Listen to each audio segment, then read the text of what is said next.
Sejam bem-vindos a esse primeiro estudo de caso do curso, que nós vamos trabalhar com esse desafio do KDD Cup 2009. Aqui, inclusive, embaixo você tem o link, caso você queira saber mais detalhes sobre essa competição. Então, aqui tem toda uma descrição que você pode verificar mais detalhes. Aqui nós já temos a tradução em português.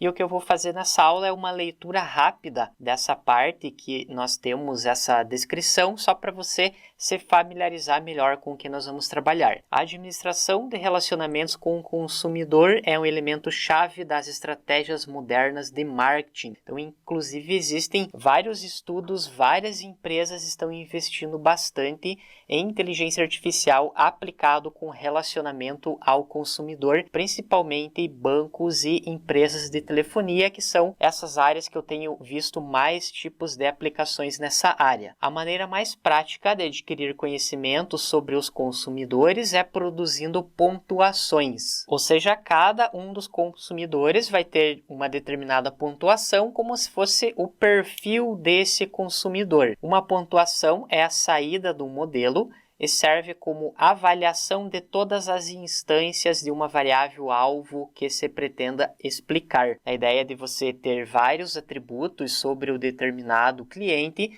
e esses atributos vão indicar a pontuação que esse cliente vai ter dentro do sistema, dentro da empresa. Ferramentas que produzem pontuações permitem projetar informações quantificáveis em uma dada população. A pontuação é calculada usando variáveis de entrada que descrevem as instâncias, ou seja, os atributos dos clientes. As pontuações são então usadas pelo sistema de informação, por exemplo, para personalizar o relacionamento com o consumidor. Baseado nas pontuações, você vai, por exemplo, oferecer novos produtos para um determinado tipo de cliente. Em 2009, a conferência Knowledge Discover and Data Mining, que é chamado do KDD, lançou um desafio envolvendo aprendizagem de máquina.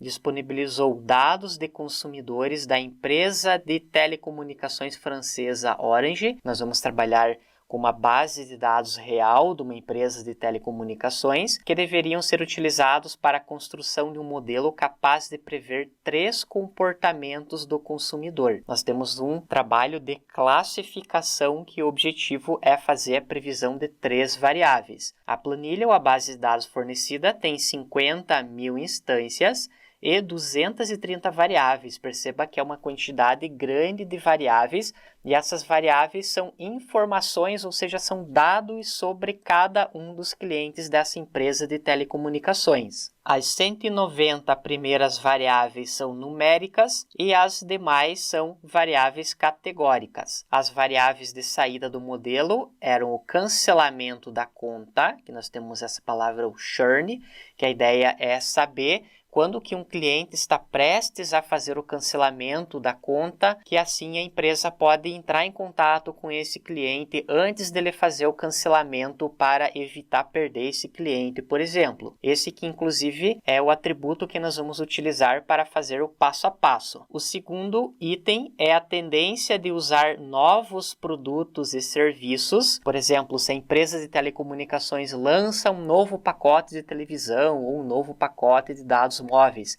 quais são os clientes que têm mais chances de pegarem esse pacote, de comprarem esse plano. E a terceira variável é a propensão para comprar upgrades ou adicionais com maior margem de lucro, que é o upselling, que a ideia é identificar aqueles clientes que já têm um pacote, vamos supor que tem um pacote de 3 GB, e quais são os clientes que têm uma propensão maior a mudarem do pacote de 3 GB para um pacote de 5 GB, por exemplo. Nós temos essas 3 variáveis de forma binária. -1 quer dizer que o cliente não vai comprar, por exemplo, e 1 quer dizer que ele vai comprar. Então, nós temos -1 e 1 que indica não e sim. O trabalho apresentado envolve a criação de um modelo de predição do churn, o appetence e o upselling, com base nos dados fornecidos dos clientes da Orange. O critério para avaliação do modelo será a métrica AUC, que dimensiona o trade-off entre a taxa de falsos positivos e taxa de verdadeiros positivos. Quanto mais próximo de 1, menor o trade-off e melhor o modelo. Então, nós vamos buscar resultados mais próximos de 1. Aqui nós vamos utilizar essa métrica de avaliação de algoritmo, porque foi o que a empresa ou o KDD Cup indicou. Apesar de existirem várias métricas para avaliação de algoritmos de classificação, a métrica mais conhecida é o Accuracy Score,